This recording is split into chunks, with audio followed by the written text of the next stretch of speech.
Jadi satu kesimpulan yang saya tangkap, banyak sekali kesimpulan sebenarnya.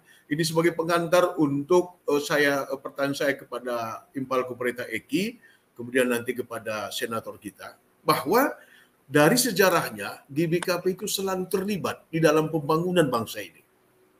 Dalam pembangunan bangsa ini. Tadi Bang Alex sudah memaparkan dalam setiap tahap, mulai dari kemerdekaan, awal kemerdekaan, 60-an, 70-an, 80-an, 90-an, ternyata GBKP selalu eksis di dalam seluruh perkembangan bangsa ini, dalam seluruh perkembangan, ya khususnya di Sumatera Utara.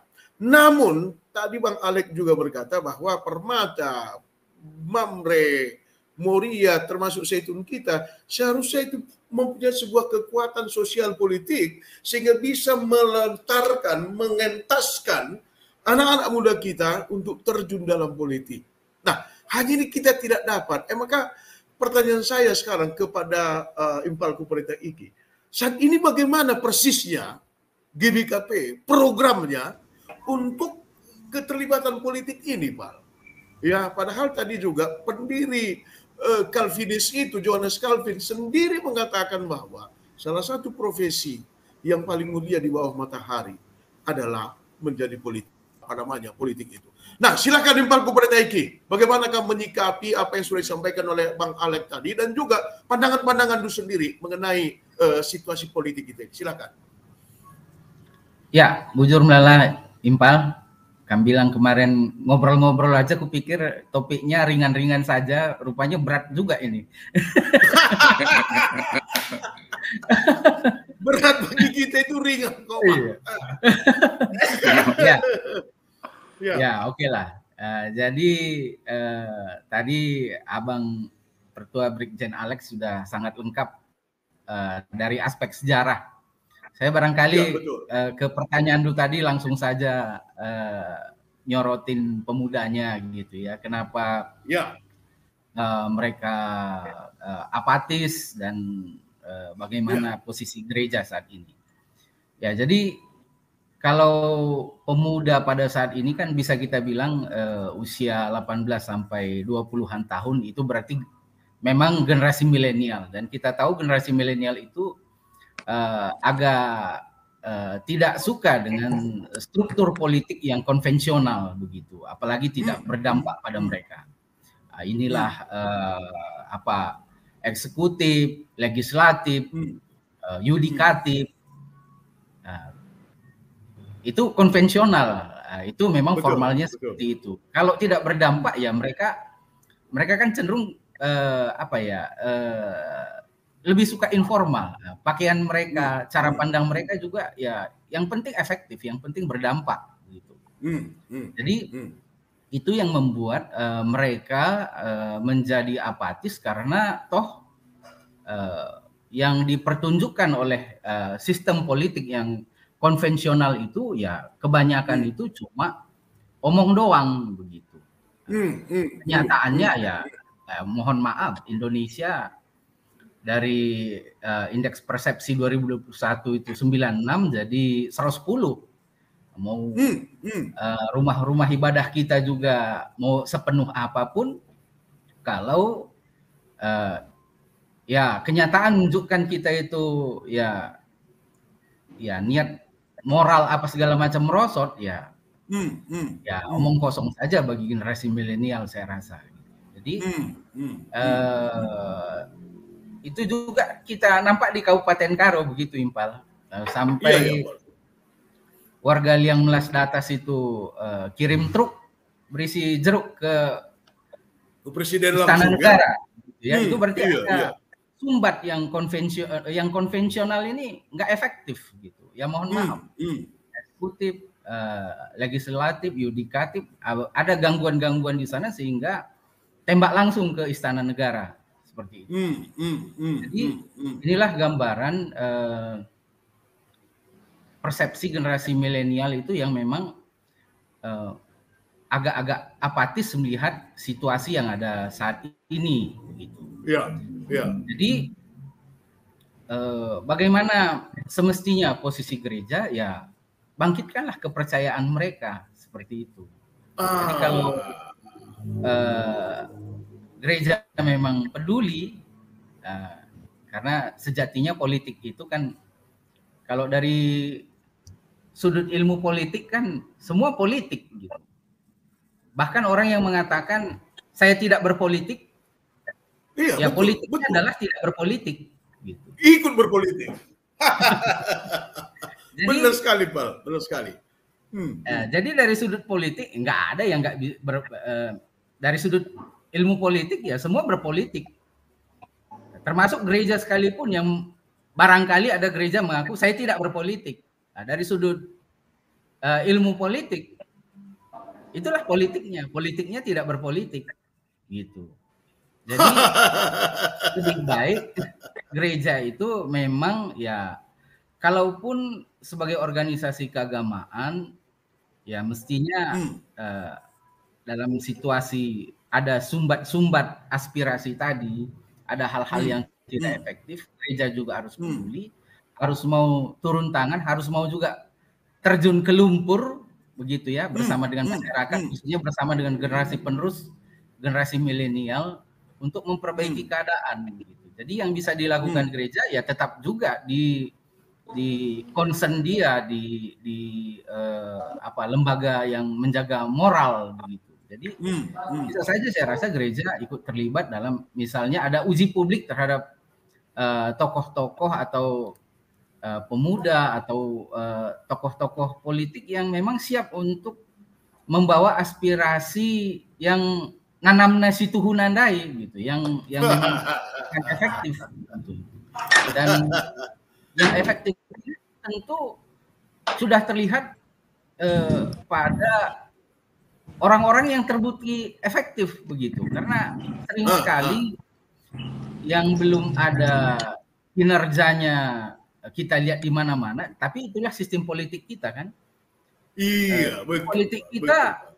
Akhirnya yang muncul ke permukaan seringkali adalah orang yang punya duit, gitu. Bukan orang yang punya kapabilitas. Kerjaannya selama ini entah ngapa-ngapain ya, mohon maaf mungkin jadi mafia tapi berpengaruh gitu, tapi bisa masuk ke politik karena memang sistem politik sudah didesain untuk orang-orang yang ya punya duit gitu, bukan orang-orang yang punya kapabilitas, walaupun salah satu kapabilitas ya tentunya duit juga gitu. Iya, jadi gereja itu memfasilitasi menurut saya untuk uji publik gitu ya, sehingga kita mendapatkan gambaran dan kira-kira siapa yang cocok dengan indikator-indikator dengan gambaran yang ideal bagi gereja gitu. Dan itu dicari juga dari orang-orang yang memang sudah sekali lagi terbukti mungkin dalam level yang kecil juga, entah dia bisa memperbaiki desanya, entah dia bisa memperbaiki sedikitlah di kecamatannya atau perusahaannya kalau mereka apa gitu, atau organisasinya gitu. Itulah yang dinaikkan gitu. Jangan kita beli kucing dalam karung gitu. Nggak ada prestasi apa-apa ya mau jadi anggota dewan. Jadi pernah saya tanya ya, kenapa kamu kira-kira melamar jadi anggota dewan? Ya gelah mantap idah kala ya, ngom tertukur kita. Mantap idah kala. Gelah mantap idah kala, ngom tertukur kita Pajero, Fortuner pe banci kang si tukur katanya. Ya ngom banci lah jadi anggota dewan ya. Kalau cuma beginilah niat jadi anggota dewan, apa enggak kacau Kabupaten Karo khususnya Indonesia begitu. Sangat kacau menurut aku, Balku. Sangat kacau kalau itu motivasi. Betul. Ya, jadi ini semua kalau terus-menerus terjadi, generasi muda kita akan semakin apatis terhadap politik konvensional, politik formal yang berlaku di negara kita. Jadi peran gereja ya mestinya mau begitu ya, melakukan uji publik, memfasilitasi uji publik terhadap tokoh-tokoh yang mungkin sudah enggak pun dalam lingkup yang besar, tapi dalam skop yang kecil sudah bisa memperbaiki keadaan, menunjukkan prestasi atau menunjukkan kepedulian pada masyarakat khususnya yang kecil, sehingga mereka itu diberi peluang untuk maju ke skop yang lebih luas. Lebih luas, lebih Tapi tinggi. ini pendapat pribadi saya, Impal, ini bukan kalau ditanya skop GBKP ya ini Modraman yang harus menjawab. Ini pendapat dari seorang warga GBKP, begitulah. Itulah kira-kira dulu yang bisa saya bagikan, Impal. Siap. Ada pertanyaanku untuk kamu sama Bang Alex, tapi saya ajukan dulu, tapi jawabnya nanti setelah senator kita berbicara. Pertanyaannya gini Bang Alex, kalau dari sejarah dulu tadi, sebenarnya the foundation motive seorang politikus itu apa sebenarnya? Memberi atau mendapatkan? Ini pertanyaan. Sehingga kita tahu nanti apa yang harus dilakukan gereja khususnya GBKP dalam mendidik anak-anak mudanya itu untuk mempunyai karakter, visi, keterampilan politiknya. Tapi itu nanti. Nah, sekarang pertanyaanku sama senator kita. Pendeta Eki dulu, sebenarnya kalau kita ingin mendidik anak muda kita itu, kita harus tanamkan apa dalam jiwanya sebagai motif utamanya untuk menjadi politician. Kira-kira singkat saja nih, karena tadi senator kita minta 2 menit itu untuk dia mempersiapkan diri. Silakan. Kamu lebih impalku atau teolog dulu lah. Sepertinya senior dulu ini, Bang. Oh, senior dulu ya. Nah, silakan Bang Alex. Karena Bang Alex juga ini adalah ketua GMKI Sumatera Utara dan sampai sekarang ini tidak pernah lepas dari organisasi. Dan bagaimana strategi Bang Alex tetap menjadi dokter kepresidenan, saya lihat ada sebuah yang definisikan politik tadi yang sangat indah yang dilakukan oleh abang ini di situ. Bang Alex, silakan Bang. Sebenarnya saya sendiri nggak bisa lagi jadi contoh karena saya ini permata 80-an ya. Udah lansia ya Bang. Ngawankan tahun 77 ya, tahun 77 dan kemudian dia di situ pengurus di sektor, kemudian aktif di paduan suara dan sebagainya. Tapi waktu permata di masa kami memang ada 2 kelompok waktu itu. Satu kelompok yang banyak berdoa dan bernyanyi di Setuntung, dan satu lagi yang banyak terlibat di dalam pandangan-pandangan ataupun banyak terlibat dalam percakapan soal gerakan kemasyarakatan. Nah, pada saat itu. Tapi saya lihat dua-duanya kelompok ini di era 80-an, dua-duanya dipertuadiakan. Ada yang di Depok, ada yang di Bekasi. Ya. Betul, Bang. Seperti Johannes sampai malam misalnya. Itu juga di masa kami dulu ya. Dan kemudian ada juga Sahnan Ginting, Agus Mans Tepu, ya. Jadi ada. Dan Bang Noah Ginting satu lagi, Bang. Noah Ginting juga ada, ya. Tahta, ya. Tahta, ada yang di kelompok Holy, ada yang di kelompok Super Holy. Tapi dua-duanya berjalan. Artinya Super Holy tetap harus menjadi injili, yang holy juga tetap injili, tapi konteks yang berbeda. Tapi dua-duanya akhirnya jadi pertuadiakan juga. Kalau masih ingat ada pertua Emranan Sebayang misalnya. Bang Emran. Jadi artinya 2 kelompok ini ya terbentuk pada era 80-an. Dan pada era 80-an itu juga GBKP terkenal dengan parpemnya. Di saat itu ada pendeta Borong dan ada pendeta Selamat Barus yang mengangkat bagaimana kepedulian GBKP terhadap lingkungan hidup, ya, termasuk juga pembangunan kemasyarakatan, community development. Ini sebenarnya community development yang dibangun oleh GBKP ini sebenarnya punya nilai jual. Hanya persoalannya begitu kita eksis, kita nggak bisa menjualnya karena kita kekurangan orang untuk menjualnya, marketingnya kita kurang. Jadi ini juga mungkin yang harus kita lihat untuk pada saat ini, sekarang ini. Saya setuju apa yang disampaikan Pendeta Eki, bahwa sekarang kita memang harus menggunakan bahasa milenial. Termasuk juga khotbah-khotbah juga dengan gaya bahasa yang sekarang. Jadi kalau pendeta sekarang tidak mengerti apa itu kozi, ya tentu ini bahasa yang hanya dipahami oleh yang bergaul dengan milenial.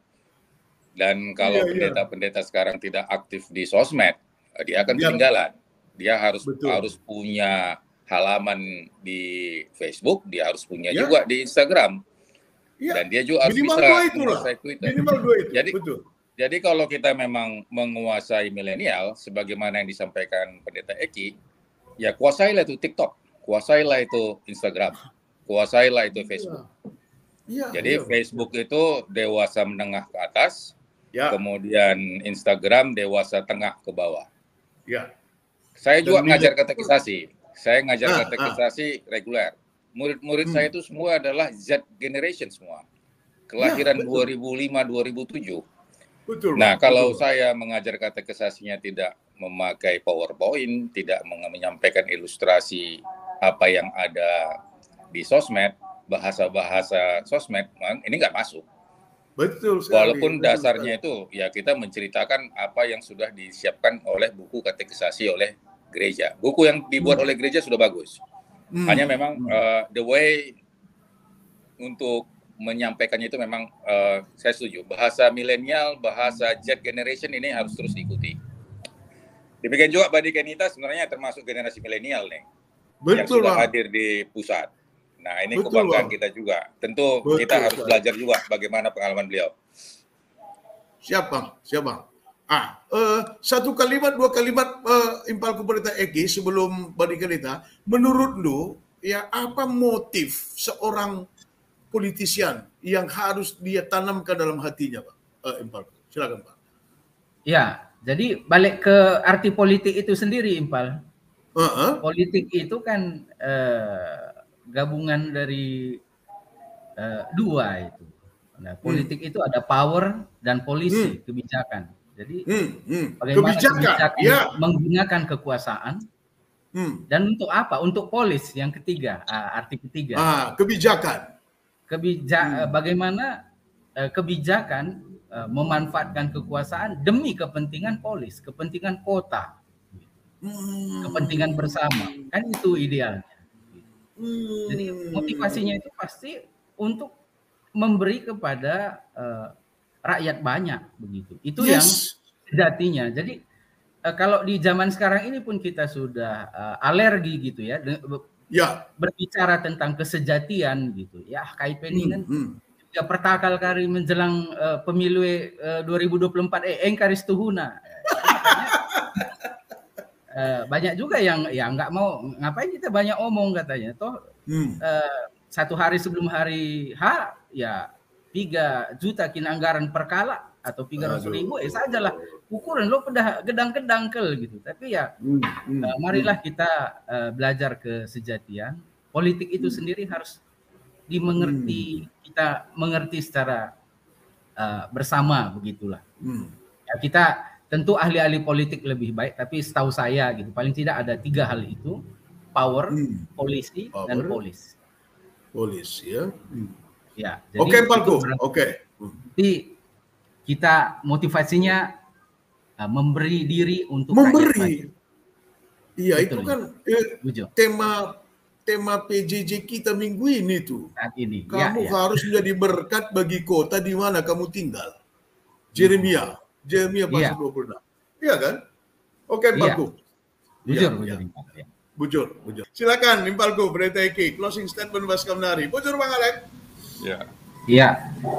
Generasi muda Karo ya aktiflah berpartisipasi dalam politik. Khususnya yang sudah menunjukkan minat dalam dunia politik. Politik itu adalah ibadahmu.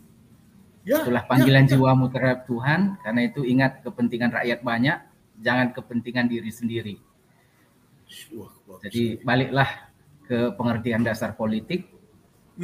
Kita menggunakan kekuasaan untuk polisi, untuk kebijakan yang lebih baik untuk polis kita, kabupaten kita khususnya, Kabupaten Karo, untuk rakyat banyak. Itu yang mestinya jadi panggilanmu untuk terjun ke dalam politik. Dan generasi milenial, pemuda-pemudi Karo, kalau ada yang tidak baik dari generasi tua kita, orang tua kita, jangan ikuti gaya berpolitik mereka.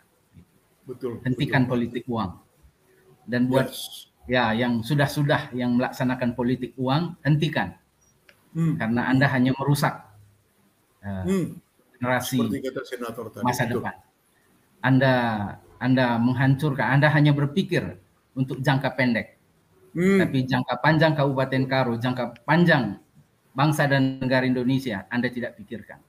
Hentikan itu kalau memang Anda masih mau ikut dalam kerajaan Allah. Jadi generasi tua juga harus mau bertobat dan tidak melanjutkan hal yang membuat mereka bisa kehilangan kehidupan yang kekal di dalam Tuhan. Amin. Walaupun ini mungkin dianggap ya angin lalu, tapi ini ingatan lah. Dan pada gereja, pada GBKP, saya harapkan lebih terjun, karena sekali lagi saya katakan, mau nggak mau kita ngurusin politik, tapi sesuai dengan hitoh kita, sesuai dengan jati diri kita. Kalau sudah kita nggak bisa terus-menerus netral, yang sebenarnya adalah tidak peduli. Partisipasi dalam melakukan uji publik terhadap orang-orang potensial yang sudah terbukti di lingkupnya yang kecil untuk bisa terjun ke politik, untuk bisa kita lebih benahi lagi, kita boboti lagi, sehingga mereka tampil menjadi politisi-politisi muda yang memperjuangkan rakyat banyak. Itu yang mesti dilakukan gereja. Paling tidak beri ruang, jadilah fasilitator bagi orang-orang yang mau berpolitik moral, berpolitik adalah ibadah kepada Tuhan. Jadi gereja harus rela menyingsingkan lengan, terjun ke dalam lumpur untuk menjadi fasilitator terhadap uji publik politisi seperti itu. Itu harapan saya, Impal. Terima kasih juga buat Turang dan Abang Pertua Ginting yang sudah mencerahkan saya pada hari ini. Bujur. Nandi